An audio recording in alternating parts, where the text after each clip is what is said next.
ang isinagawang assessment ng provincial government ng Bohol sa nangyaring malawakang landslide sa barangay Candanas sa bayan ng Garcia Hernandez, Bohol.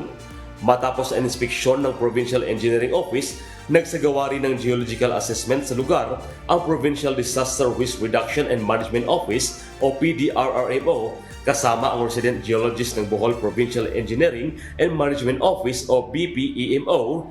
Nakipagkasundo ang lokal na pamahalaan ng Garcia Hernandez na makikipagtulungan sila upang mapabilis ang solusyon sa insidente, lalo na't 7 barangay ang naapektuhan.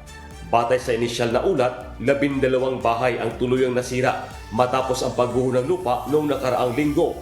Dahil dito, inirekomenda ng mga otoridad na ideklara ang lugar bilang danger zone upang maiwasan ang mas malalang insidente. Ayon sa ilang salaysay ng mga biktima, bandang alas 7 ng umaga noong November 5, napansin nila na nagkaroon ng bitak sa sahig ng kanilang bahay. Pagsapit ng alas 9, lumawak pa ito hanggang sa tuluyang gumuho. Walang naiulat na nasaktan o nasawi dahil naunang nailikas ang mga pamilya bago pa lumala ang paggalaw ng lupa.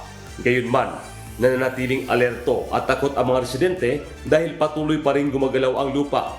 Dahilan upang manatiling unstable ang lugar na ngayon ay mahigpit na binabantayan ng mga otoridad. Ayon sa PDRRMO, inirekomenda nila ang formal na pagdideklara sa Barangay Candanas bilang danger zone upang mapangalagaan ang kaligtasan ng mga residente. Samantala, pinapayuhan ang publiko na iwasan muna ang pagdaan sa landslide area dahil sa patuloy na panganib. May mga alternatibong daan na ring iminumungkahi ang LGU na kasalukuyang sinusuri ng DENR Mines and Geosciences Bureau o MGB bago aprobahan. Kirsa Ivan, humahataw sa balita ngayon!